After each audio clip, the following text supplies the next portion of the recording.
बिस्मिल्लाहिर्रहमानिर्रहीम अस्सलाम वालेकुम friends. Evo Meena evolution channel पे सुफियान नई ज़बरदस्त वीडियो लेकर हाज़िर है। आज की वीडियो में दोस्तों मैं आपको बल्गारिया के बारे में बताऊंगा कि दोस्तों अगर आप बल्गारिया का वीज़ा अप्लाई करना चाहते हैं तो वीज़ा एप्लीकेशन फॉर्म को आपने किस तरह से फिल करना है। बाकायदा आपको लैपटॉप की स्क्रीन पर जाके पूरा वीज़ा एप्लीकेशन फॉर्म फिजिकली ए से लेके जेड तक फिल करना सिखाऊँगा। और दोस्तों आपको बाकायदा बताऊंगा कि कौन से क्वेश्चन को आपने किस तरह से जो है वो फॉर्म में जो है वो फिल करना है। जितने अच्छे तरीके से वीज़ा एप्लीकेशन फॉर्म को आप फिल करेंगे उतने ही अच्छे तरीके से आप फिल करने के बाद जो है आपके उतने ही ज़्यादा चांसेस होंगे कि आपको बल्गारिया का वीज़ा लाजमी मिलेगा। दोस्तों लैपटॉप की स्क्रीन के जाने से पहले कुछ जो है मैं बेसिक चीज़ें बल्गारिया के बारे में आपको बता दूं कि अगर आप बल्गारिया का वीज़ा अप्लाई करना चाहते हैं तो पाकिस्तान में ये वीज़ा जो है बाकायदा बल्गारिया की एम्बेसी जो है वो खुद डील करती है और बाकायदा आपको एम्बेसी से अपॉइंटमेंट लेके अपना वीज़ा एप्लीकेशन फॉर्म जो है वो सबमिट जो है वो करवाना होगा और बाकी डॉक्यूमेंट्स आज जो है वो लगाने होंगे।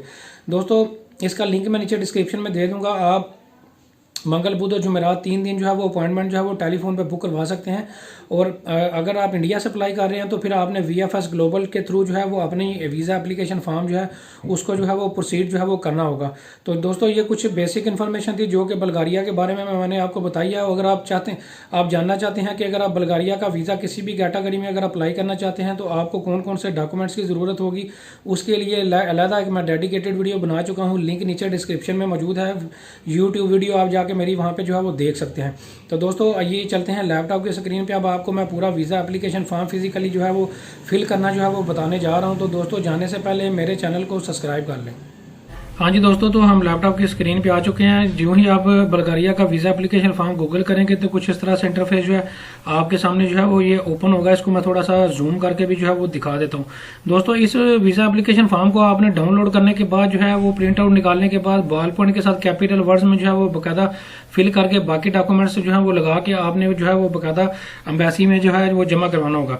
दोस्तों चूंकि मैं आपको जो है वो लैपटॉप की स्क्रीन पे जो है वो पूरा वीज़ा एप्लीकेशन फॉर्म आपका कंसेप्ट क्लियर करने के लिए जो है वो फिल करना सिखा रहा हूँ, तो मैं जो है इसको माइक्रोसॉफ्ट वर्ड में जो है बाकायदा आपको फिल करना जो है वो बाकायदा जो है वो सिखाऊंगा। तो दोस्तों आइए चलते हैं लैपटॉप का वीज़ा एप्लीकेशन फॉर्म को जो है वो आगे प्रोसीड करते हैं। दोस्तों यहाँ पे आपकी तस्वीर की जगह बनी हुई है, यहाँ पे आप तस्वीर पेस्ट नहीं करेंगे, जस्ट आपने तस्वीर साथ जो है वो लेके जानी होगी। इसको अटैच जो है वो हरगिज नहीं करेंगे। और ये जो लिखा हुआ है for official use only, right side पे पूरा जो आपको कॉर्नर पे जो बॉक्स नजर आ रहा है इसको आपने बिल्कुल नहीं छेड़ना है क्योंकि ये एम्बेसी के यूज के लिए है। आपने यहाँ से जो है वो क्वेश्चन जो है वो फिल करना स्टार्ट करने होंगे। सबसे पहले आपसे यहाँ पे जो है वो बाकायदा पूछता है सर नेम। दोस्तों सर नेम मिसाल के तौर पर अगर आपका नाम, मेरा नाम अगर अली भट्ट है तो भट्ट मेरा सर नेम होगा, जो कि नाम का आखिरी वाला हिस्सा है उसको सर नेम कहा जाता है। अब आपसे कह रहा है कि जब आप पैदा हुए थे तो उस वक्त आपका सर नेम क्या था। मेरा उस वक्त भी सर नेम भट्ट था।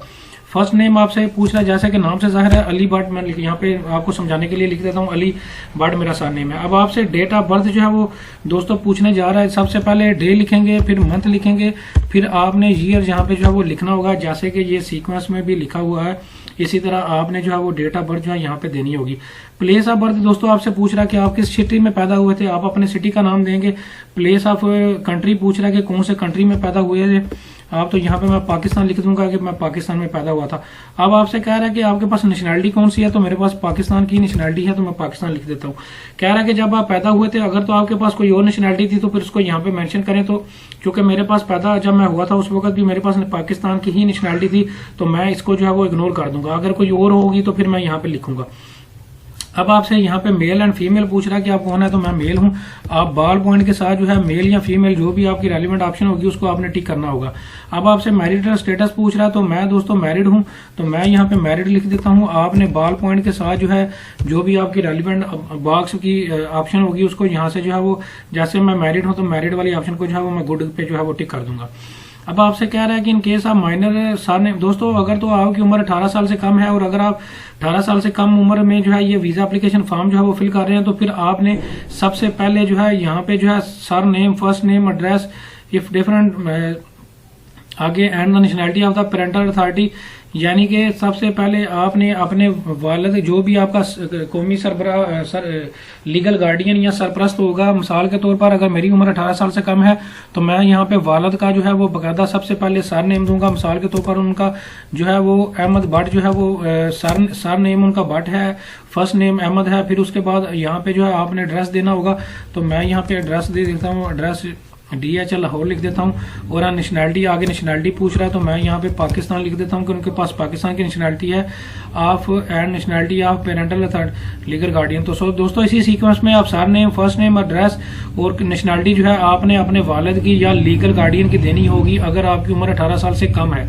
और अगर आप नाबालिग नहीं है, आपकी उम्र 18 साल से कम है, तो फिर इस क्वेश्चन को आप इग्नोर कर देंगे, खाली छोड़ देंगे। नेशनल आइडेंटिटी कार्ड नंबर, दोस्तों कौमी शनाख्ती कार्ड नंबर अब आपसे पूछ रहा है। यहाँ पे आपने अपना कौमी शनाख्ती कार्ड नंबर अपने कौमी शनाख्ती कार्ड जो है शनाख्ती कार्ड से दे के जो है यहाँ पे जो है वो लिखना होगा। अब आपसे कह रहा है कि टाइप ऑफ डॉक्यूमेंट्स के आपके पास कौन सा पासपोर्ट है। तो दोस्तों मैं आपको बताता चलूँ 99% लोगों के पास ये वाला ऑर्डिनरी पासपोर्ट ही होता है। और कुछ लोग ऐसे जो कि ब्यूरोक्रेट होते हैं जिनका ग्रेड 21वां या 22वां ग्रेड होता है, उनके पास सर्विस पासपोर्ट भी होता है, तो वो इस वाली ऑप्शन पर टिक करेंगे। तो 99% लोग जिस ऑप्शन को जो है वो टिक करेंगे।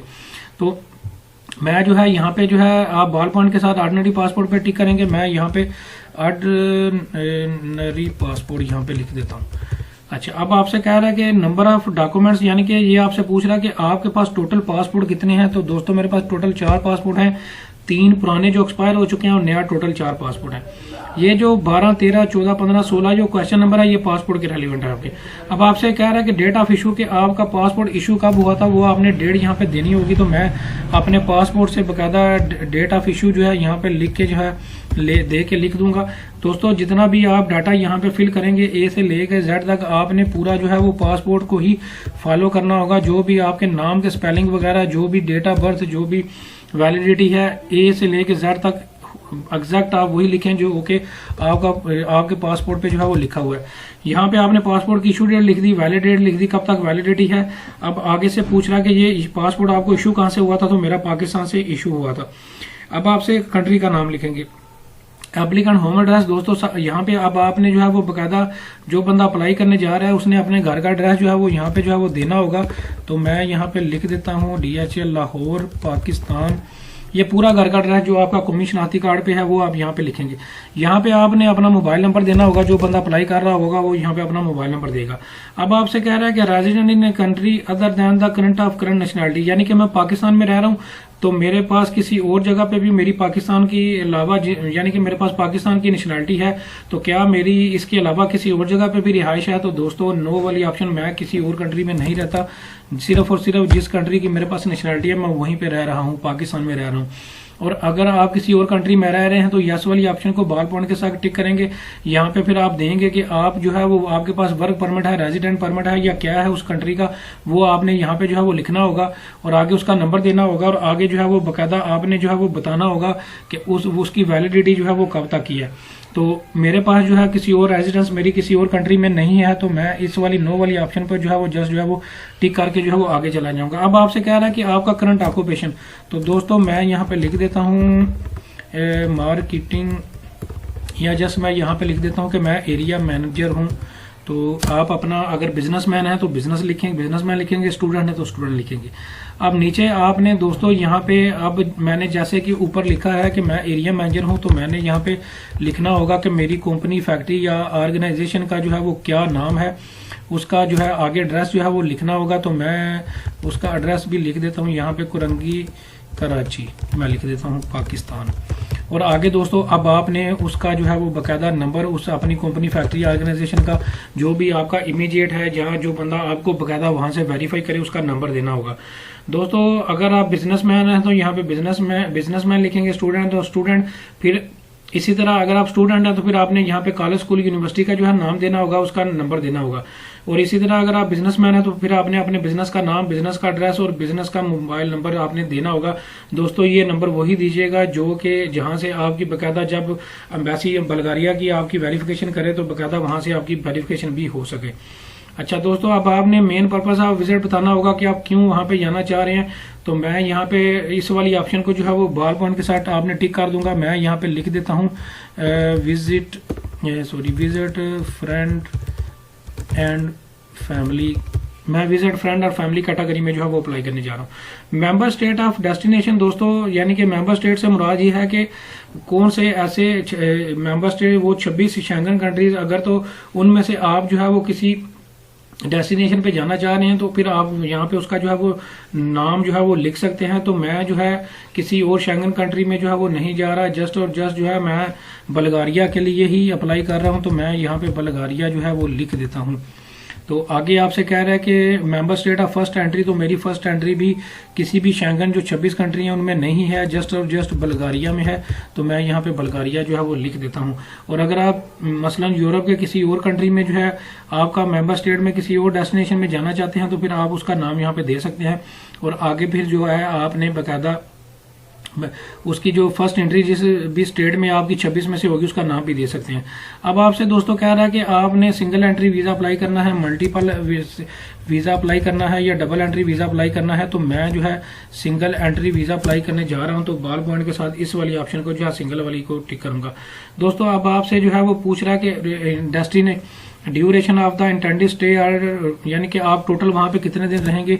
तो दोस्तों 15 दिनों का जो है मेरा वहां पे स्टे होगा, तो मैं 15 डेज यहाँ पे लिख दूंगा। अब आपसे दोस्तों नीचे आ जाते हैं। अब दोस्तों अब आपसे कह रहे हैं कि शेंगन वीजा ठहर नहीं, मैं जरा थोड़ी सा सॉरी ऊपर देख लूँ, कोई और क्वेश्चन तो नहीं है। लिखा हुआ था field mark with shall not be field in the family member of citizen spouse exercise and diet free movement. अच्छा दोस्तों, अच्छा अब आगे आ जाते हैं दोस्तों। आगे जो क्वेश्चन है अब आपसे कह रहा है कि शेंगन वीजा इशू कि आपको पिछले 3 सालों में जो है वो कोई शेंगन वीजा इशू हुआ था। तो दोस्तों यस, मैंने शेंगन वीजा पिछले 3 सालों में लिया हुआ है, तो मैं यस वाली ऑप्शन पे टिक करूंगा। अब आपसे कह रहा है कि डेट्स ऑफ वैलिडिटी यानी कि आप जो है कौन सी डेट को जो है वो आपका जो है आपने शेंगन वीजा लिया था। तो मैं उस शेंगन वीजा की जो है यहाँ पे डेट भी जो है वो डाल देता हूँ। और कौन सी डेट से लेके कौन सी डेट तक वैलिड है वो डेट आपने यहाँ पे देनी होगी। तो 16 जनवरी आगे मैं लिख देता हूँ, 16 जनवरी 2018 तक जो है ये वैलिड था। अच्छा दोस्तों अब आपसे कह रहा है कि previously collected the purpose of applying for A visa, कि आपने पहले जो है वो शेंगन वीजा जब अप्लाई किया था तो आपने जो है वो फिंगरप्रिंट दिए थे। तो यस, मैंने फिंगरप्रिंट दिए थे, तो बेल पॉइंट के साथ यस वाली ऑप्शन को टिक करूंगा। अब आपसे कह रहा है कि कौन सी डेट, अगर तो आपको डेट याद है तो आपने यहाँ पे वो वाली जो डेट है वो जो है यहाँ पे जो है वो देनी होगी। तो यहाँ पे मैं लिख देता हूँ कि मेरे फिंगरप्रिंट जो है इस डेट को हुए थे, मैं यहाँ पे वो डेट दे देता हूँ। अगर आपको डेट याद नहीं है तो कोई इशू नहीं है, आप जैसे ईयर भी लिख सकते हैं या इसको हाल ही भी छोड़ सकते हैं। यहाँ पे अगर तो दोस्तों आपको कोई शेंगन वीजा मिला था और आपने वीजा अप्लाई किया था तो आपने यहाँ पे उस शेंगन वीजे का स्टिकर नंबर जो है यहाँ पे जो है वो देना होगा। तो मैं यहाँ पे अपने वीजे का स्टिकर नंबर भी दे देता हूँ।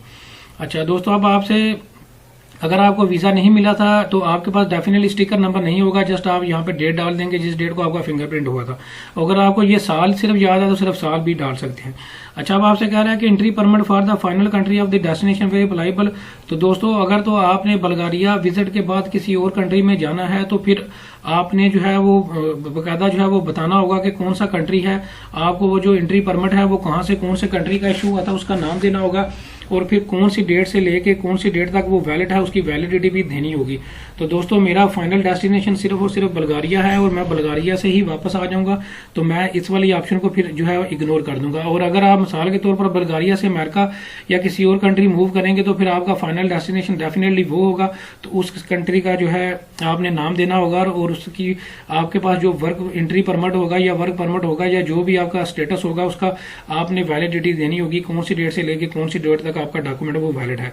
इंटेंडेड डेट दोस्तों अब आपसे कह रहा है कि आप कौन सी डेट को जो है वो बल्गारिया पहुंचेंगे। तो मैं यहाँ पे लिख देता हूँ कि 1 मई 2021 को जो है मैं वहां पे जो है वो पहुंचूंगा। अब आपसे कह रहा है कि आप जो है वापस कब आएंगे बल्गारिया से, तो वो वाली डेट यहाँ पे आपने देनी होगी। तो चूंकि मैंने ऊपर लिखा है कि मेरा 15 दिन का विजिट है तो मैं दोस्तों 16 मई को जो है वो वापस आ जाऊंगा। इसी तरह आप भी जो है आपने जो है यहाँ पे लिखना होगा। अब दोस्तों अब आपसे कह रहा है कि surname and the first name inviting person in the republic of not applicable नहीं। दोस्तों यहाँ पे चूंकि मैंने ऊपर लिखा है कि मैं फ्रेंड एंड फैमिली मेंबर को जो है विजिट करने जा रहा हूँ, तो यहाँ पे जो है मैं लिख देता हूँ मैं लिख देता हूँ कि हसन। दोस्तों ये मैं आपको बताता चलूं, अगर तो आपके पास इनविटेशन और स्पॉन्सर कोई बल्गारिया का मौजूद है और वो बंदा जो बल्गारिया में रह रहा है वो जो आपको भेज रहा है, सबसे पहले आप उसका सरनेम देंगे। मैं यहाँ पे सरनेम लिख दिया, फिर फर्स्ट नेम देंगे, फर्स्ट नेम दे दिया। इनवाइटिंग जो पर्सन आपको जो वो बुला रहा है उसका जो है वो आपने यहाँ पे जो है वो नाम देना होगा। तो मैंने दोस्तों उसका जो है वो बाकायदा नाम दे दिया है। और अगर आपके पास बल्गारिया का इन्विटेशन स्पॉन्सरशिप मौजूद नहीं है तो फिर आपने बाकायदा अपने जो होटल की रिजर्वेशन जो है वो करवानी होगी, जहाँ पे आप स्टे करेंगे उस होटल का जो है नाम यहाँ पे देंगे। तो मैंने चूंकि मैं भाई के इनविटेशन पे जो है वो वीज़ा अप्लाई करने जा रहा हूँ, तो मैं यहाँ पे हसन भट्ट उसका सर नेम और फर्स्ट नेम लिख देता हूँ। अब उसी बंदे का जो है मैंने यहाँ पे जो है वो एड्रेस जो है वो लिखना होगा, तो मैं जस्ट यहाँ पे बुल्गारिया जो है वो लिख देता हूँ। अब आगे जो है वो मैंने उसका ईमेल एड्रेस देना है, तो मैं यहाँ पे उसका ईमेल एड्रेस भी जो है वो यहाँ पे जो है वो दे देता हूँ, gmail.com। इस तरह दोस्तों अगर तो आपने होटल बुक करवाया हुआ है तो फिर यहाँ पे आप जो है वो होटल की जो है वो बाकायदा पूरी डिटेल जो है वो फिल कर रहे होंगे। और अगर आपके पास इनविटेशन और स्पॉन्सरशिप मौजूद है तो फिर आपने इनविटेशन और स्पॉन्सर भेजने वाले का एड्रेस, यहाँ पे उसका ईमेल एड्रेस और आगे उसका नंबर देना होगा। अदरवाइज होटल का एड्रेस और होटल का ईमेल एड्रेस और नंबर यहाँ पे देंगे। अब दोस्तों नीचे आ जाते हैं। नीचे आप दोस्तों पूछ रहा नेम एड्रेस इनवाइटिंग। दोस्तों अगर तो आपके पास बुल्गारिया का कोई इनविटेशन या स्पॉन्सरशिप किसी मौजूद है, या फिर आप किसी कंपनी या ऑर्गेनाइजेशनल ट्रिप पे जा रहे हैं, मिसाल के तौर पर आपके पास बुल्गारिया का वर्क परमिट जो है वो मौजूद है और आप वहां पे जो है वर्क परमिट पे जा रहे हैं, तो यहाँ पे फिर आपने अपनी कंपनी, फैक्ट्री, ऑर्गेनाइजेशन जो आपको वर्क परमिट भेज रही है उसका नाम, एड्रेस जो है यहाँ पे लिखेंगे, फिर यहाँ पे उसका नंबर देंगे। इसी तरह आपका जो बंदा आपको इनविटेशन या स्पॉन्सरशिप या आपको वर्क परमिट जो यहाँ से जो बंदा वहाँ पे फैक्ट्री, कंपनी, ऑर्गेनाइजेशन भेज रही है, वहाँ पे जो कंसर्निंग बंदा होगा जो कि आपको वेरीफाई कर सके, जो कि आपका इमीडिएट होगा, उसका सर नेम देंगे, यहाँ पे फर्स्ट नेम देंगे, एड्रेस देंगे, टेलीफोन नंबर देंगे और उसका ईमेल एड्रेस जो है वो उसी कंपनी, फैक्ट्री या ऑर्गेनाइजेशन का देंगे। तो दोस्तों ये जो 32 नंबर क्वेश्चन है ये उन लोगों के लिए है जो किसी वर्क परमिट पे अप्लाई करने जा रहे हैं या फिर किसी ऑर्गेनाइजेशनल ट्रिप पे जा रहे हैं, तो उन लोगों के लिए ये 32 नंबर क्वेश्चन है। तो मैं इसको हाल ही छोड़ दूंगा, जो कि मैंने ऊपर हाना फिल कर चुका हूं कि मैं भाई के इनविटेशन पे जा रहा हूं।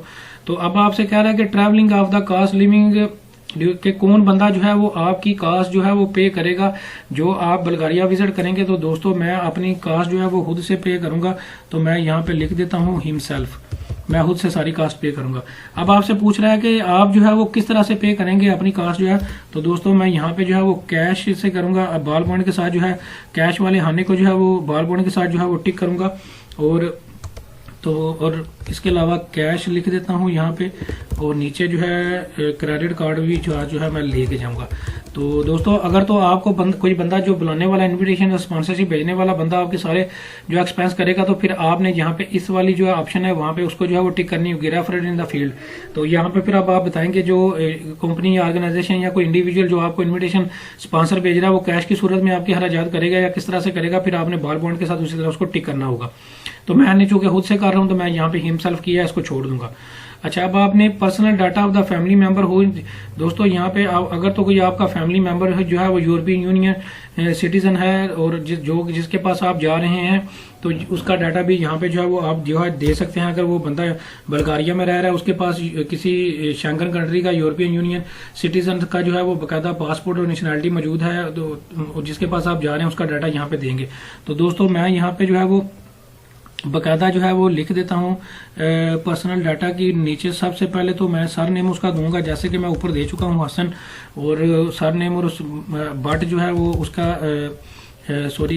बट जो है यहाँ पे फर्स्ट नेम में हसन लिखूंगा, सर नेम में मैं बट लिखूंगा, यहाँ पे बट लिखूंगा। अच्छा जी, आगे आ जाते हैं दोस्तों। अब आपसे बकायदा जो है वो बकायदा personal data of the family member, ये उसका डाटा आपने दे दिया। अब आपने उसकी डेट ऑफ बर्थ बतानी होगी कि उसकी डेट ऑफ बर्थ कौन सी है, तो यहाँ पे मैं उसकी डेट ऑफ बर्थ जो है बता देता हूँ। नेशनलिटी बतानी होगी तो मैं यहाँ पे लिख देता हूँ कि वो बुल्गारियन है, तो बुल्गारियन लिख देता हूँ। नंबर ऑफ टाइम, अब आपने यहाँ पे उसका पासपोर्ट का नंबर या अगर उसके पास वर्क परमिट है तो उसका नंबर जो है देना होगा। दोस्तों ये सारा डाटा जो है, ये 34 नंबर क्वेश्चन है आपका और 35 नंबर क्वेश्चन उसी बंदे का आप देंगे जो कि आपको इनविटेशन या स्पॉन्सर भेज रहा है। अब आपको वो कह रहा है कि आपका इस बंदे से रिलेशन क्या है जिसका आपने डाटा ऊपर फिल किया है, तो मैं यहाँ पे जो है वो लिख देता हूँ कि वो मेरा ब्रदर है, भाई है। अच्छा, अब नीचे आ जाते हैं दोस्तों। अब आपसे ये कह रहा है कि प्लेस हम, यानी कि आप किस जगह पे इस वक्त जो है मौजूद हैं, तो मैं यहाँ पे जो है वो लिख देता हूँ कि मैं यहाँ पे लिख देता हूँ कि मैं लाहौर पाकिस्तान में मौजूद हूँ। और आगे जो है वो डेट मांग रहा है कि कौन सी डेट है, तो मैं आज की जो है वो 18 मार्च 2000 21 जो है वो दे देता हूँ। यहाँ पे दोस्तों आप अपने सिग्नेचर बार पॉइंट के साथ करने होंगे जब आप प्रिंट आउट निकालेंगे। दोस्तों ये पूरा वीजा एप्लीकेशन फॉर्म ए से लेकर के जेड तक पूरा मैं आपको सिखा चुका हूँ किस तरह से आपने फिल करना है। इसी तरह आप प्लेस और यहाँ पे दोबारा लाहौर पाकिस्तान लिखेंगे और नीचे डेट डालेंगे और यहाँ पे सिग्नेचर जो है वो करेंगे।